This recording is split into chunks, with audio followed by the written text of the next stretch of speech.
Ayon mismo sa aklat sa The New Jerome Biblical Commentary, yung nagsulat na ito na si Pindasan, ayon dito sa referensyang hawak ko, babasahin yung premise ito nakalagay, si San Jeronimo, 304-780 to 420-80, ay kinikilala si Jesus na Diyos.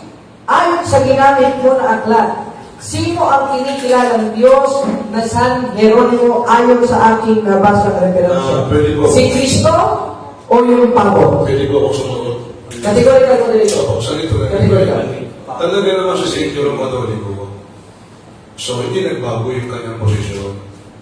Therefore, paniniwala yung Diyos. Diyos si Kristo. Ayun, salamat. Pero dali, hindi natin pinag-usapan kung ano paniniwala ni St. Jerome.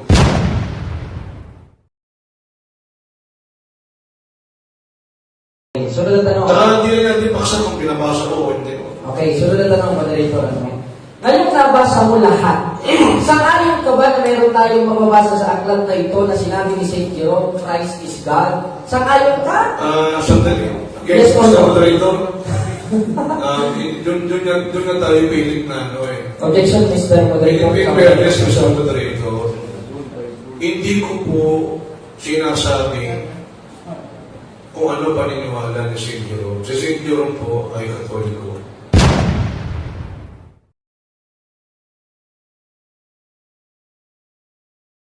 Ngayong nabasa mo lahat, Walang problema kay St. Jerome. Kahit sinasabi niya, Katoliko naniniwala sa Diyos, walang problema. Objection, Moderator. Hindi ko sabihin. Ang tanong ko maliwanag. Kung nabasa mo lahat, sang-ayon ka ba sa ginamit mong aklat, Karasikindasan, na meron tayong mababasa na sinabi ni St. Jerome, Christ is God? Sang-ayon ka ba meron dito? Alam mo ganito? Yes or no? Ganito yan. Yes or no? Sandali. Si St. Jerome Katoliko nga eh. Objection, Moderator. Mr. Moderator. Counter objection. Apo, ganito lang, Mr. Counter Moderator. objection, Moderator. Mr. Moderator. Sa sinasagot ko siya, Mr. Moderator, ginamit ko po yung commentary ng Jerome dahil ginamit po niya yung Bible verse 2. Tito 2:13, unang 1:5. Kung naniniwala si Jerome, katulad ng paniniwala mo, labas mo sa usapin.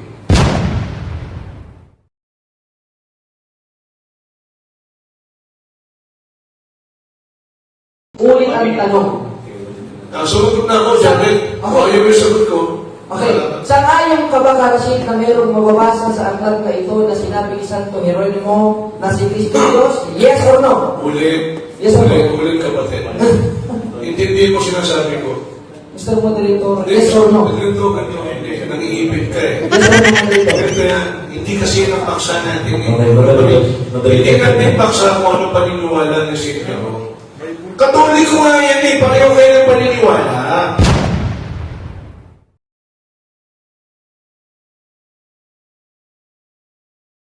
Next question.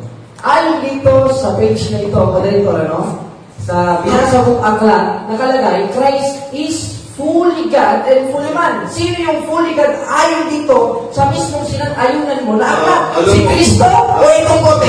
Sandali. Tito 2:13 ba yan? Hindi naman eh. Moderator, itong aklat ang pinag-uusapan natin. Binasa mo ito eh. Again, Mr. Moderator, hindi ko ganito yan. Sino yung tinatawag na fully man and fully God ayon sa aklat na ito?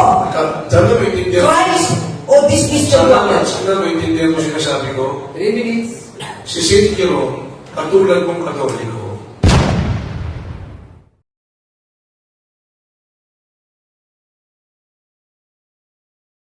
Surah Ash-Shura, chapter 42, verse 9. Sundan niyo. Dali yan, susundan natin. So, basahan na natin Sa'yo mo. Verse 9. Or have they taken for worship awliya, guardians, supporters, helpers, protectors, lords, gods, besides him? But Allah, He alone is the Wali, Lord, God, Protector, and it is He who gives life to the dead, and He is able to do all things. Okay, ang tanong. Ano yung tinutukoy dito na nagbibigay ng buhay Karasin? Diyos o hindi Diyos? Alam mo lang kung saan kung kayong Objection, Moderator. Ang tanong ko sa kanya, sinabing alam? Sasagutin namin. Sino yung nagbibigay ng buhay? Diyos o hindi Diyos? Okay, 1 minute na ulit. 1 minute. Ito, alam ko na yung takbo ng konti. Isisingit niya si Jesus dyan. Chapter 3, verse 14. Bulok na yan. Estado na yan. Okay. Sagot mo Sandali kami. lang, sandali. Sagot. Sasagutin kita. Okay. Diyos o hindi Sandali. Diyos? Si Allah subhanahu wa ta'ala, dalawang kanyang pangalan katangian. Al-Khaliq at saka Al-Bari. Ang Al-Bari, siya lamang ang lumilikha mula sa wala.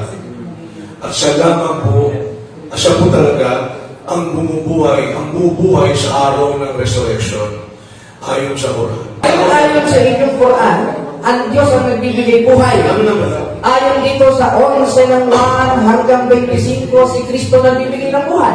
Sa ayon sa na si Kristo ay Diyos at Diyos ang nagbibigay ng buhay ayon sa inyong Quran. Di po? Yes or no? Dali po. Babasa ko kung tatang pwede ba? Director, hindi ko siya pinapabasa. Yes or no? Hindi ako naniniwala. Bakit? Okay, hindi pala sa naniniwala sa Quran. Kasi, dali, Bible ang binasa mo, di ba? Ito binasa ko. Ano ba binasa? Ano Sa sura. binasa? Ulitin mo tanong. Ulit ang tanong.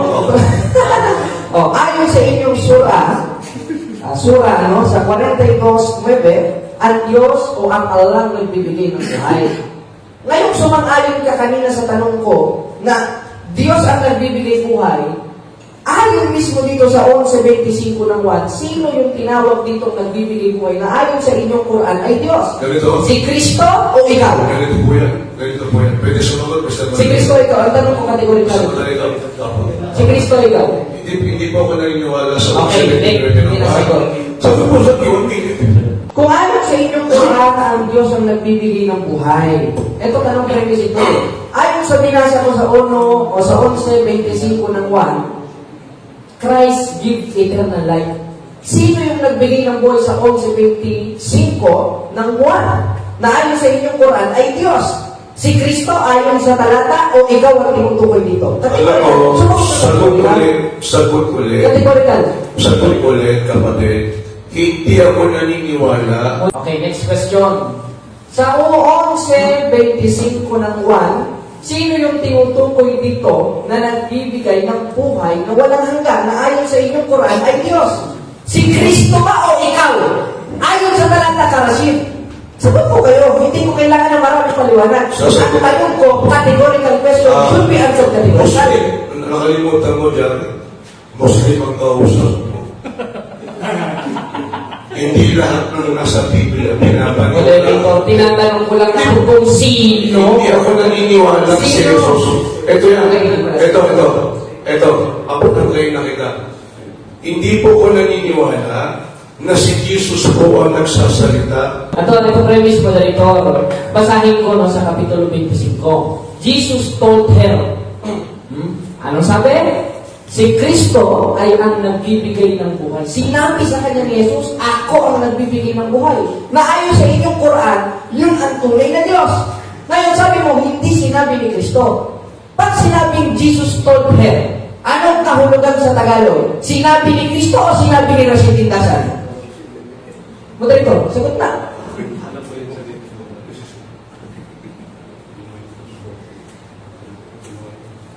Okay. Okay na po. Ulit ang tanong, premise ito. Ang sabi dito sa Kapitulo 25, sinabi ni Jesus sa kanya.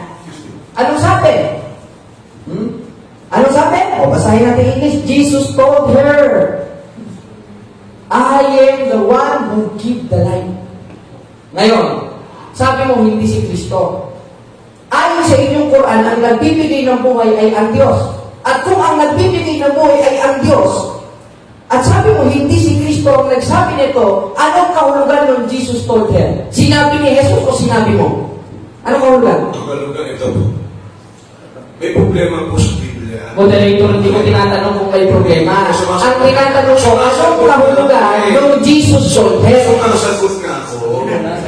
Sasagot ako. Anong kahulugan ng Jesus told her? Tingnan mo ha. Alam niyo po ba o hindi? Sasagot nga ako. Pwede ba? Alam mo hindi? Sandali. Relax ka lang. Anong kahulugan nung Jesus told her? Anong kahulugan? Si Jesus ang nagsabi o sila si Tindasan? Anong kahulugan nung Jesus told her na pumapatungkol dun sa nagbibigay ng buhay na ayon sa inyong buhay ay Diyos? Hindi ako, Jared lang yun. Nakakaintindi ako ng English. Kaya nga, kung nakakaintindi ka talaga siya, anong kahulugan nung Jesus told her? Paalala ko sa'yo. Sinabi niya Jesus o sinabi mo? Muslim ang nausap mo. Kung tinanda mo. Ang Islam ko, hindi ako naniniwala.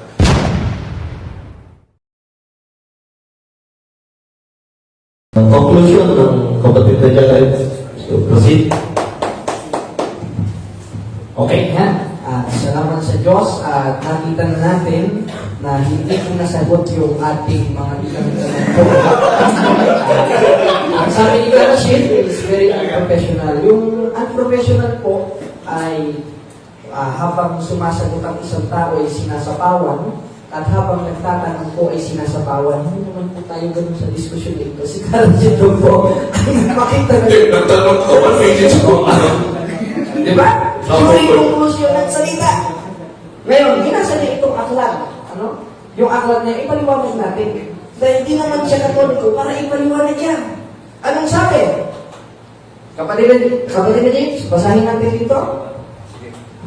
Be rendered powerless, ineffective, Romans 4:14. The meaning would then be that Christ really rendered himself powerless, exactly as his slave is powerless, adopting the condition of a slave. Ngayon, meron ba niyang sinabi na si Kristo hindi Diyos? Wala, Karasid. Dahil yung mismong author niya naniniwala na si Kristo ay Diyos. Eh bakit ikinotes yan? Dahil yung quotations na yan, yung meaning ng powerless, pumapatungkol sa pagkatao ni Kristo, hindi sa pagka-Diyos ni Kristo! Patay ka dito, Karasid. Malusot lang yun eh. Oh. Hindi malusot niyo. Oh. Ngayon, natutulan niya ba ito? Ito ang aklat nila. Ito ang aklat namin. Bulaanan natin ang kanyang quotations dito with a self-interpretation. Ang interpretasyon ng simbahan katoliko sa mga talatang binasa niya, kaya powerless, kaya slave, basahin natin Filipos 2:5-8, kapatid na James.